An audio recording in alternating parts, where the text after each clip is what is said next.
The year was 1500, and Europe was buzzing with exploratory energy. Portugal, under King Manuel I, was deeply invested in maritime expeditions, thanks to a treaty called the Treaty of Tordesillas, 1494. This agreement, made with Spain, essentially divided the New World along a meridian. Portugal had rights to explore lands east of the line, while Spain could explore lands to the west. Little did they know that this line would one day place a vast, lush, and undiscovered territory, what we now call Brazil, in Portugal's hands. Enter Pedro Álvares Cabral, a Portuguese nobleman and explorer. In March 1500, King Manuel I entrusted Cabral with a fleet of 13 ships and around 1,200 men. The mission? Head to India, secure trade routes, and extend Portugal's influence. But, oh, the winds of fate had different plans.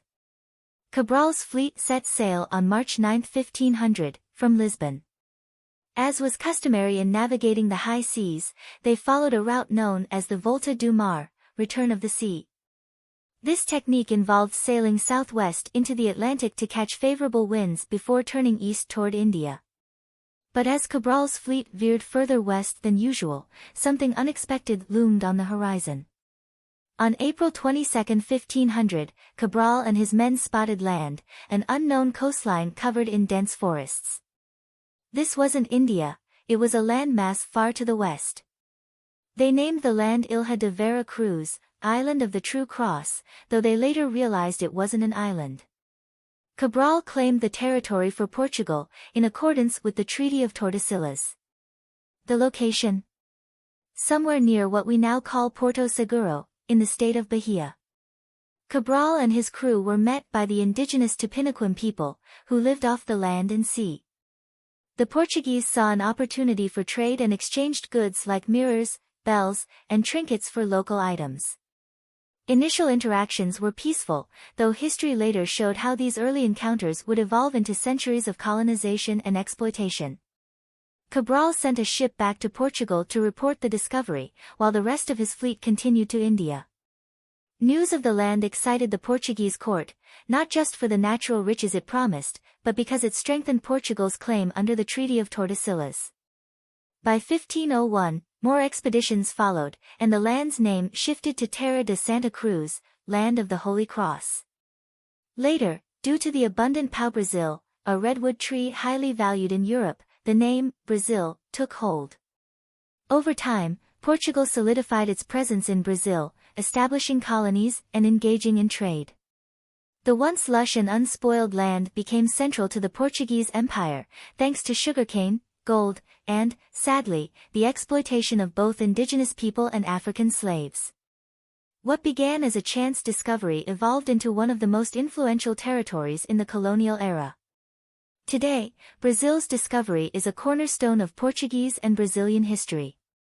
It's a story of adventure, unintended consequences, and the resilience of the land's original peoples. It also reminds us of the global connections that were forged, sometimes violently, sometimes creatively, during the age of exploration. By the 17th century, Brazil had become a jewel in Portugal's crown, thanks to the booming sugar industry. Dutch and French forces attempted to seize parts of the colony, leading to conflicts like the Dutch occupation of Pernambuco, 1630 to 1654, which ended with the Battle of Guararapes. This marked the beginning of a distinctly Brazilian identity, as Portuguese settlers, indigenous peoples, and Africans united against a common foe. Portugal tightened its grip on Brazil through stronger colonial governance. They imposed taxes, controlled trade, and suppressed uprisings. However, cracks in colonial control began to show as the Enlightenment swept Europe, planting ideas of freedom and self-determination. After Cabral's discovery in 1500, Portugal initially treated Brazil as a peripheral concern. The focus was still on lucrative trade routes in India and Asia. However, French incursions along Brazil's coast spurred Portugal to take action. King João III introduced the Capitanias Hereditarias system in 1534, dividing the land into strips granted to noblemen to develop and defend. The settlers began cultivating sugarcane, kickstarting Brazil's economic backbone. This was a turning point, indigenous peoples were forced into labor, and when resistance grew, the Portuguese turned to African slaves. Brazil became an integral part of the Atlantic slave trade. In the early 18th century, massive gold and diamond deposits were discovered in Minas Gerais, Goiás, and Mato Grosso. This sparked a gold rush that enriched Portugal but deepened resentment in Brazil. Harsh taxation, like the quinto real, a 20% tax on mined wealth, angered colonists. Resistance movements began to stir. The most famous was the Inconfidencia Mineira, 1789, an independence conspiracy inspired by the American and French revolutions. Led by Tiradentes, the rebellion failed, and Tiradentes was executed, becoming a martyr for Brazilian independence. The game changed in 1808 when Napoleon invaded Portugal. The Portuguese royal family, led by Prince Regent Dom João VI, fled to Brazil, making Rio de Janeiro the seat of the Portuguese Empire. This was unprecedented, a European empire ruled from a colony. Dom João VI modernized Brazil, opening ports to international trade, creating schools, and building infrastructure. However, the royal presence also heightened tensions. When the court returned to Portugal in 1821, Dom João left his son, Dom Pedro I, to govern Brazil, setting the stage for independence. By 1822, Brazilian elites were fed up with Portuguese demands to reinstate colonial control. Dom Pedro I, under pressure from both Brazilian nationalists and his father, declared Brazil independent on September 7, 1822. Standing by the Ipiranga River, he shouted, "Independencia ou morte." Independence or death, officially breaking ties with Portugal. The Brazilian Empire was born, with Dom Pedro I as its first emperor. Portugal formally recognized Brazil's independence in 1825 after receiving a hefty indemnity. Even after independence, Portuguese troops lingered in parts of Brazil, especially in Bahia. The decisive moment came in July 1823, during the Battle of Bahia.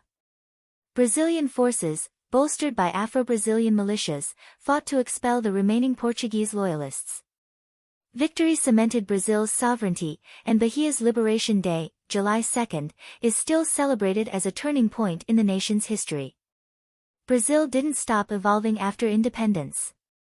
It transitioned from an empire to a republic in 1889, abolished slavery in 1888, making it the last country in the Americas to do so, and navigated its way into the modern world.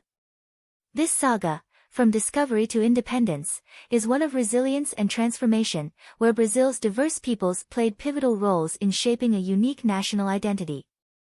Thanks for watching.